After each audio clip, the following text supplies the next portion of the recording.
Well, hello everyone, and welcome to another episode of Harebrained Games. Today we're going to take a look at a new game called War of the Worlds, The New Wave by Gray Fox Games. This is one of two recent games that have come out, all based on H.G. Wells' War of the Worlds classic novel. Now, where this is separate from the original game that I bought from DVG, which was also War of the Worlds, was that the previous War of the Worlds was more of a battle tactical game, very bleak, etc. This kind of takes a more, it's not lighthearted approach. It takes probably a more, well, a simpler design of game and puts you in the place of either the aliens or the humans. As the aliens, it is your job to basically mop up the island of Britain, the UK, in its entirety of all the survivors. As the humans, it is your job to last long enough to do sufficient damage that the aliens will find themselves less motivated to try and will take off for parts unknown. It is a very interesting game. It deals with a custom deck for each side that you will use and you will purchase and tweak your deck over time, and a map of units, not too many, but a few units that each side will be using in order to rampage or defend against rampaging across the land. So without further ado, let's take a look at War of the Worlds, The New Wave.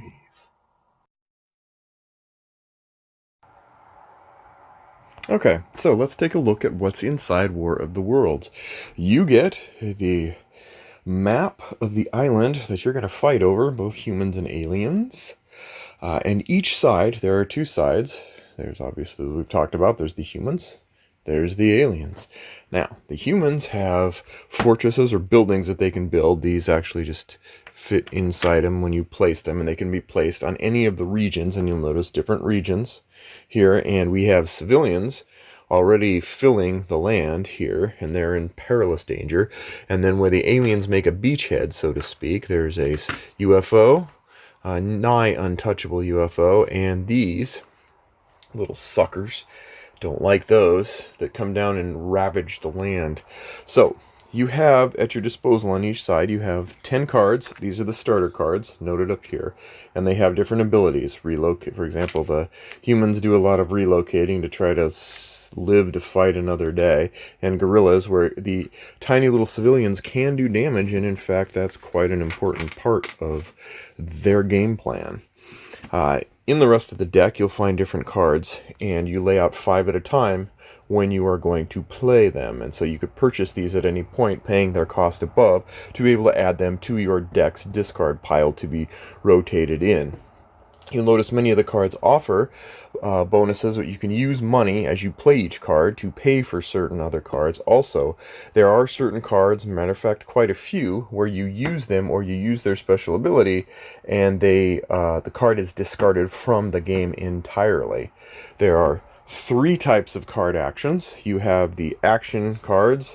They keep rolling in your deck, and unless you have a special ability to get them out of your deck, they're going to actions you can use on units, and you can keep using them. These are your mainstays. You have unit cards. These are different in that once you have these, you can place these units onto the map, place the card in the discard pile, and as it comes up, you are able to use this card to manipulate whatever army you have in place. Special condition is you cannot use 2 army cards for the same unit. So if you have 2 units out there and 2 army cards, you can use it.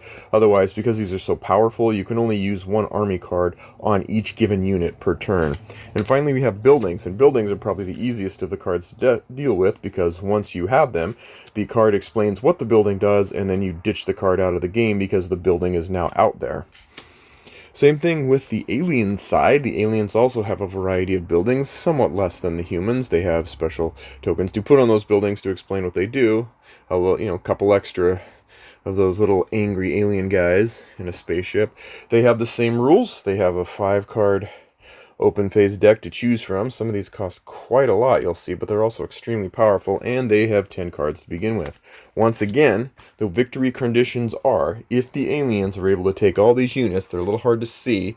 That is one of my sort of grievances is that they're hard to see on this map. But once those are all gone, once they've been trounced through and taken out of play, if you get rid of all of them, then you as the aliens win the game. However, if you as the humans are able to inflict not 1, not 10, not 17, not even 23, but 30 points of damage, you are the winner as the humans, and the aliens go home with their metal tails between their legs.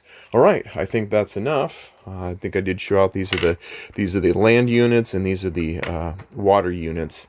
The ships can actually go and travel around, and they can hit coastal regions for damage on alien units, so that's kind of nice.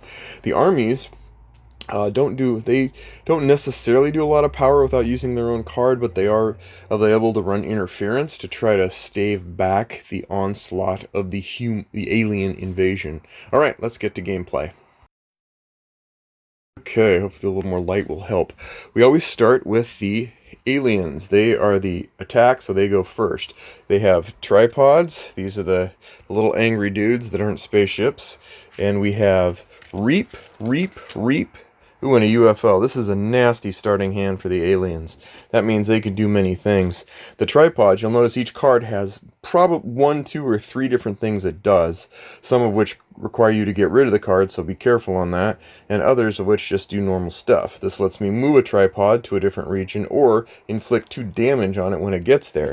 These cards, on the other hand, let me inflict damage to unprotected civilian tokens. So the only way I could use this to do damage is if I didn't have a tank or a defensive building in a region. So they're only as good as they can go hunt down and find stragglers per se. Or they can move to an adjacent land region, or they can be used as spending power to buy cards.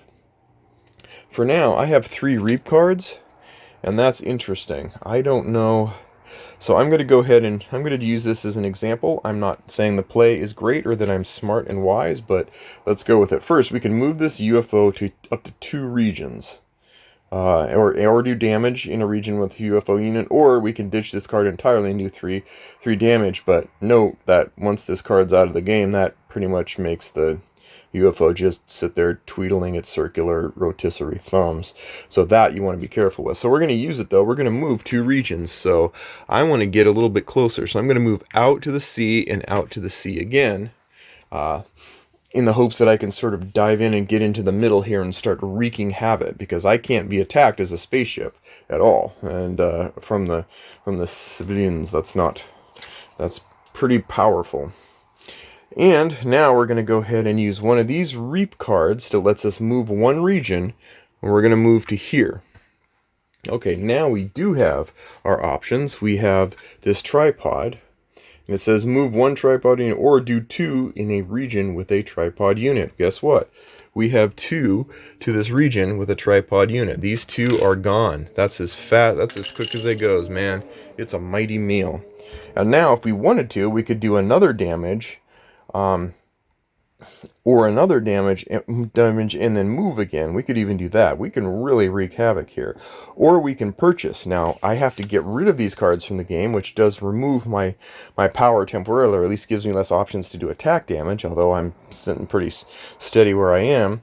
If I were to trash these 2 cards for 4 points, I could buy the infrasound, which lets me do 1 damage in a land region adjacent to a tripod unit. Then I can move a human unit from the targeted region to an adjacent non-hostile region. In other words, I can do damage and make everyone flee in terror. Now, every turn, you always have an option before you buy a card to take any card and put it at the bottom of the deck and redraw. So every turn you get at least 1 chance to kind of cycle your deck, because there's going to be a long time before that 10 cost card ever got up here. But this is still 6, so it's not very good. So this is really the only one I could think of buying. But do I want to do it? Is it going to be as powerful as this?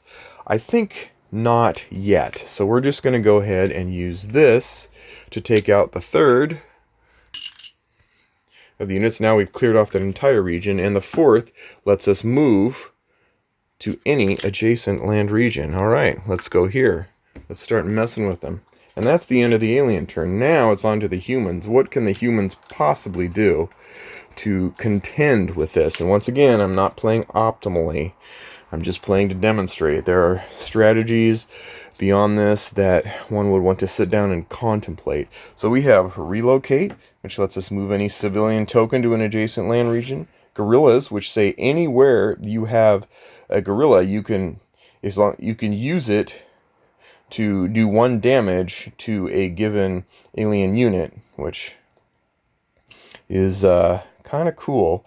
The only problem is you can't just use the same single unit and use a bunch of multiple cards on it. So it's a 1-to-1 relationship. If I have a unit I haven't used yet, I can do 1 damage, or I can trash this card and do 2 damage. I might actually do that. I'm going to trash this card, take it out of the game over there to do 2 damage. Plus, I'm going to use this Gorillas, but I'm only going to use its discard value to do 3 damage. So I have now done 3 damage to that tripod. Now, what happens to the tripod? Nothing. It yawns and goes, meh, whatever. But deep down inside, I have wounded his soul and the soul of the mother mind for 3 points of damage. So I've made my way slowly up the track. So that leaves me with 3 relocates. Once again, I could use these for money if I wanted to buy something. And I actually think might not be a bad idea.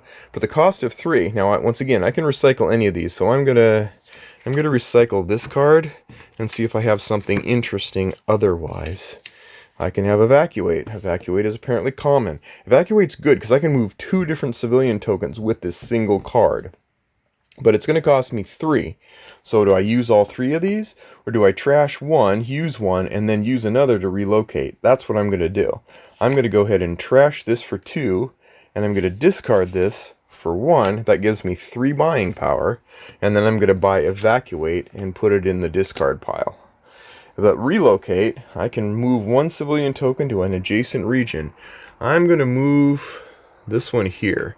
I want to try to spread my forces, and hope that I don't concentrate it to be able to just soak up a bunch of damage from the alien invasion. Alright, that's the end of a round. And now we all draw our 5 cards again and do the same thing. Now this case, it's interesting. We've got power supply. We have more buying power than anything else here.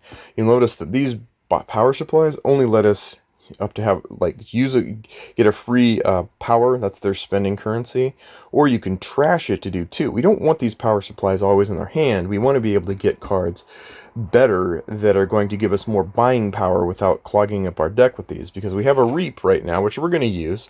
We'll use it and we'll get rid of one of these tokens, or one of these humans. But now we have 4 buying power. I could literally buy anything here, because if I trashed all 4 of those, I have 8 spending power. But I don't think I want to do that now, because that's going to put me at a severe disadvantage for future turns. However, I do want to ditch... I want to ditch a card. It's interesting that I have tripods here. I could put another tripod into play, spending 6. I could even put a UFO into play. This is a crazy shuffle. But I'm not. I'm going to take this tripod, because I already have one. I'm going to put it at the bottom, and I'm going to see what other various thing can come about. Ooh, a building, a regenerator building. Wow. That actually lets me lower my health. It's one of the only ways to lower the damage from aliens. Usually it only goes up from there. So I have some choices to make, and I want to do... I don't know. It could be interesting. I have a lot of options. I'd really like to do a tripod, but do I really want to get rid of my spending power? That's... I'm not going to... No, I'm not going to do it right now. That probably would be a wiser move, but I'm not going to do it because I want to keep rolling with the game. I lied. I'm going to do it. I'm going to spend 2, 4, 6. Why not? It's a playthrough, not a real game. And discard that. And then I'm going to get the tripod into my discard pile. Now I have 2 tripods. Look at that. Things are getting nasty for the humans. Now the humans have to respond with what they can do best, which is generally run. Alright, so we have 3 relocates. We have 2 gorillas that let us do damage. That's it. I really would like to get an army going on here, but I don't want to spend 4. Yes, I do, because I'm trying to just show the game. I'm not trying to play the game. I'm going to ditch these 2 relocates. Not a generally good move, I would think, to make an army. So the army can go anywhere that there isn't an alien presence, and I'm going to put that there.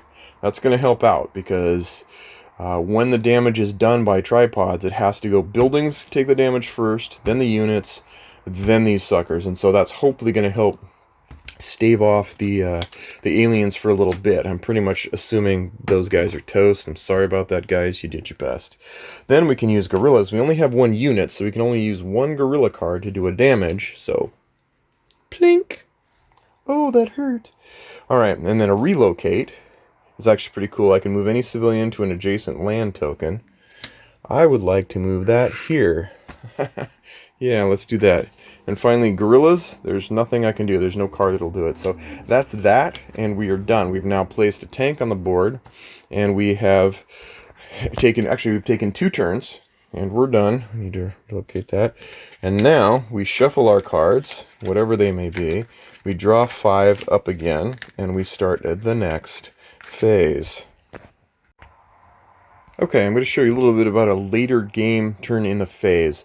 Rather than go through a whole playthrough, because this isn't a playthrough, although I would like to eventually do a whole playthrough with maybe a more steady camera that can let you actually see the whole game in progress and understand how the games flow. But say, later in the game, you'll notice that we're really starting to see these spread out civilians trying to just keep away from the angry young aliens. You'll notice that the aliens have built a building, and this building gives them 2 buying power every turn. They don't have to rely on their cards. They just get an instant 2 energy boost. We've got the tripods are making their way down, the aliens wreaking havoc. The civilians, the human side, they have this special building built, which means that tanks are actually have a defense of 2. So 1 hit doesn't take them out anymore, it takes 2 hits. This is a bunker, which also has a defense of 2, or they call it a bunker? I don't think they call it that. I think they call it yeah, it is a bunker. There's other ones that have even more power. But you'll notice that the civilians are making their way down. Also, we have a ship out, and that ship on any coastal regions can attack the aliens there for certain damage. So that's kind of how it rolls. This is kind of an example of the pieces out there. I don't know how this is going to end. I pretty much expect that the aliens are going to win. I don't think I've done a good job here because I was sort of just laying it out and kind of explaining the game to you, but I do think that there was an opinion that the humans were a very difficult game, like a difficult side to win. That might be true, but I'm starting to see through to see ways for the humans to approach the game differently than they would just to try to go blow to blow with the aliens. So very interesting, which I'll get into on my final thoughts. But that's a sample of the gameplay. It's not it's not a full-featured playthrough. There are examples of a playthrough, although they're older, out on the internet. It would be hopeful that Gray Fox or maybe some high-quality reviewer can do a full playthrough of this game and kind of show just what it does and what it does well. So with that, let's get into my final thoughts of War of the Worlds, The New Wave. Okay, let's talk about War of the Worlds, The New Wave. As always, I like to go over my cons first, followed by my pros. There are a few scattered typos in the rulebook and a mistake or two that trip me up for a little bit. And of course, it has to be a pizza-sized box rulebook, which most of you know I despise with all passion, but I am clearly in the minority because games just have to come in a manual the size of a pizza box. I love having that on my table while I'm trying to set up the game. But that's a general thing that is only of concern to me, not anyone else. But it is probably best to really look carefully at the manual and maybe check Board Game Geek to see what tweaks there are that kind of help clarify the rules a bit. The other thing, and because I'm ancient and old Frodo, is that I actually didn't the citizens, the gorillas and all that stuff that are on the board, really hard to see when you have dark brown on a darkly lit map. I am going to solve that problem by making little red hats on all of them. Problem solved. Poof, there it is. The other thing is there's a gotcha, and this isn't a bad thing. This is it's just something to remember, is that there are some. For the most part, the rules are pretty simple. Like, here's what you do. Here's how you use your card. Here's how you move your stuff.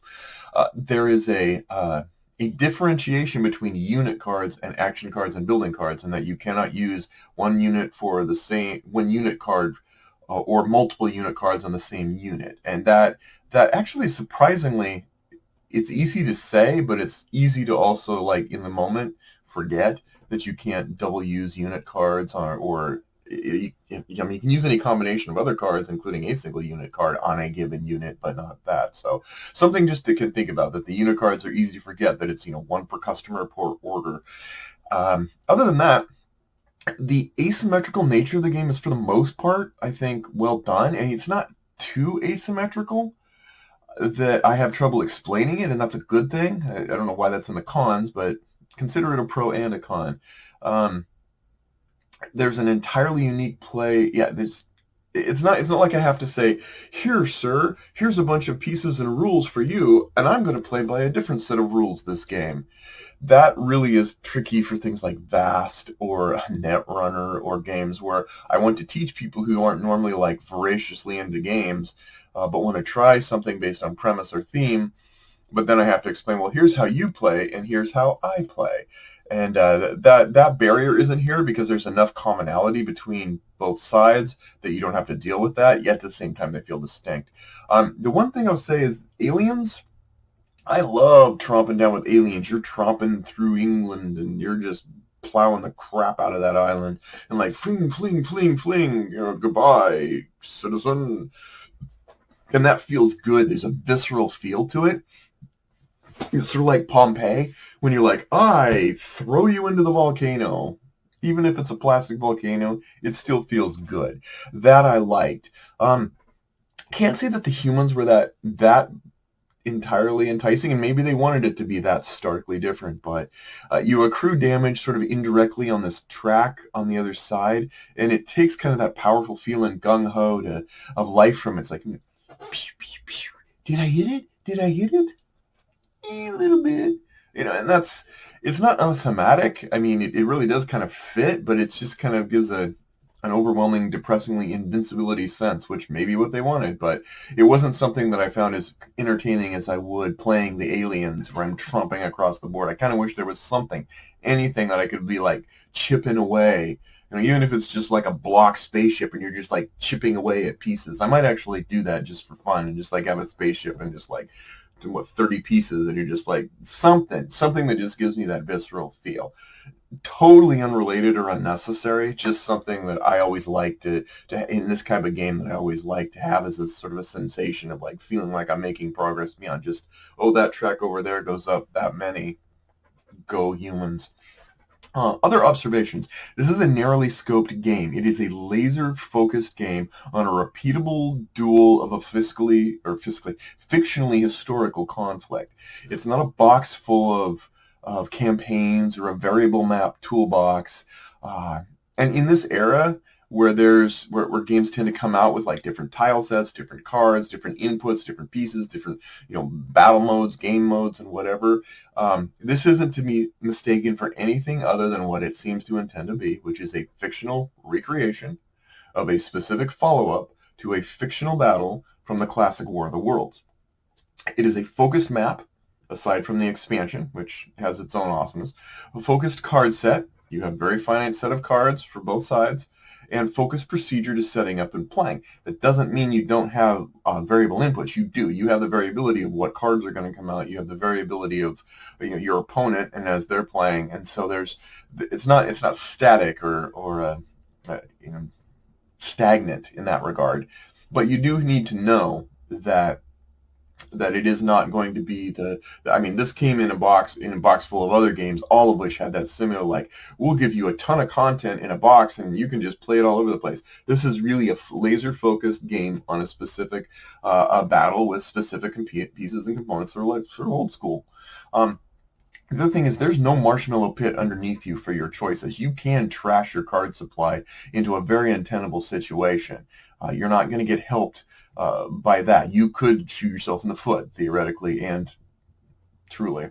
And finally, this is a dudes on the map game, kind of, without really that feel of dudes on a map spreading out over the land. I mean, one example is, before this game, 2 games before, here, like, this game, I was playing Heroes of Land, Air, and Sea. Now, that is a dudes on a map game.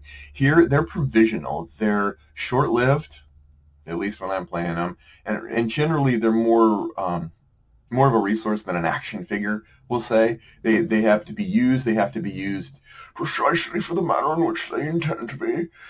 And they're not something that you're going to be, well, the aliens, they're invincible. But the human side with their units, you don't expect it to be Axis and allies with aliens. It's just not that. Now let's get into the pros. I haven't really gone to too many cons because honestly, I don't have too many. With the right expectations or without skewed expectations, I didn't run into a lot of things I didn't like. So pros, I love the map look. It's gritty. It is dark. Forget the unit thing. That's just my eyes and not getting contrast well. But it's gritty. The miniatures, they're perfect. Even before painting, there aren't that many of them, but they're really detailed and they set the mood nicely. I actually sort of alluded to the smaller scope of this game. I love it. I love the smaller scope of this game. I think that it's sort of it's sort of meant to say here is a meal for you that is so well prepared that every bite is scrumptious, as opposed to the let's run you through the cafeteria line and you can eat as much food as you want. This definitely skews toward the former, not the latter. Successive plays opens up more understanding of this game, and with it more proficiency. That's true of any game, but here it's kind of zoomed in, and it seems to have a heightened impact on repeated plays and sort of getting it. I usually hate conveyor belt deck builders, ones where you all have cards and then there's just ones in the middle and you just pick and stuff. I don't like those. I generally like where they come and go. I don't know, it's just those aren't my kind of games. This actually works for me because each player has their own sort of conveyor belt, and they also have a very simple but effective way of cycling their deck per turn so that you are getting more options and you aren't stuck with the, wow, he got the great cards and I got the crap. And now I'm at least Eden turns away from getting something good. And the specificity of the cards. The cards are very intended for the side they're on, and they have meaning. This isn't a deck builder. The cost decisions are agonizing. You have to decide: do I trash this card because I really want that cash to buy that card? Because cash is not free here. It's a choice, and it's sometimes an excruciating choice. It's more deck configuration than it is deck building per se. More Memoir 44 than Dominion, and I like that. I think that fits well with the game and what it's trying to be. I really think it hits the mark on what I think is the intention of making a thematically consistent and reverent retelling of War of the Worlds. I played the DVG game version of this before, and it was more war game focused. It was also more dreadful and despair and brutal and cold and indifferent, which is what they tried to set the tone for. Like it's just, why not just give up before you start? Here, you have that same sort of like overwhelming feel of we're not doing, we are not okay. The kids are not all right. But it's more feeling of a cinematic, in the moment, aliens tromping through the islands feel, which I think adds more to this and makes this my preferred War of the Worlds game than its predecessor from a couple years ago. In summary, when I first played War of the Worlds, it was like, okay. It wasn't wow-inducing. It wasn't like, oh my gosh, let's roll this sucker again. I was like, oh, okay, I get it, kind of. But then something happened. I put it away. I was thinking maybe, I'd come back to it later, but I started thinking about it.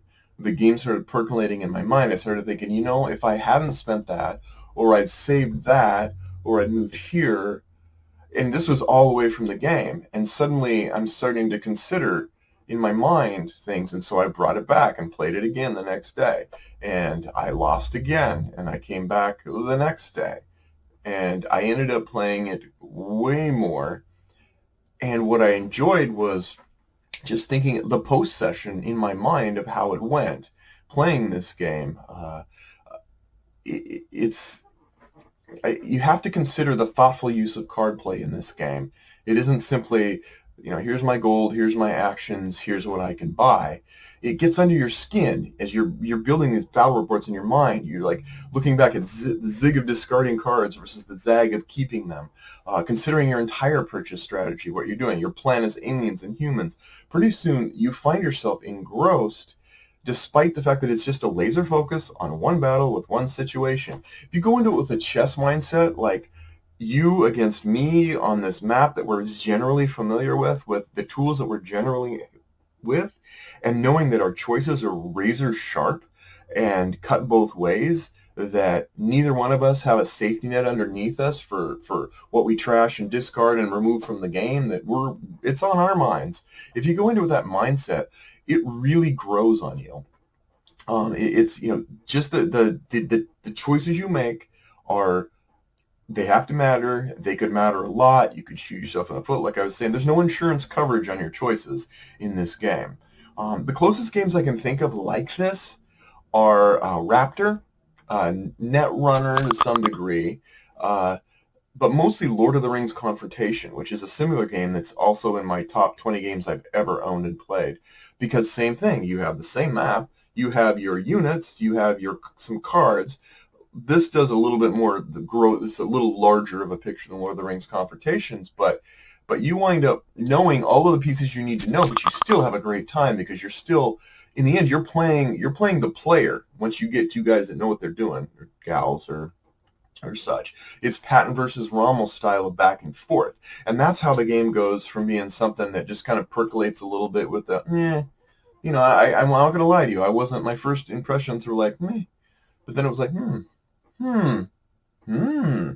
So honestly, I would not recommend playing this once. I would recommend playing this once and then once over, unless you happen to be a very nimble strategist and pick it up the game right away, in which case I think you're going to find a lot to like. It grew from an average game with an interesting twist to a above average game with a interesting twist and a well-crafted intent. So I give it a thumbs up. Like I said, it's not something that I found I dived into going, yeah, Joanna.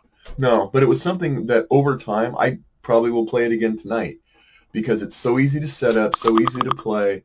It's absolutely, it absolutely surprised me, and it might end up being probably one of my most played games in the next few weeks, simply because of the merits of how fun it is, how easy it is to set up, and that sort of Lord of the Rings Confrontation feel. So with that, thank you everyone for joining me, and we'll see you next time on Harebrained Games.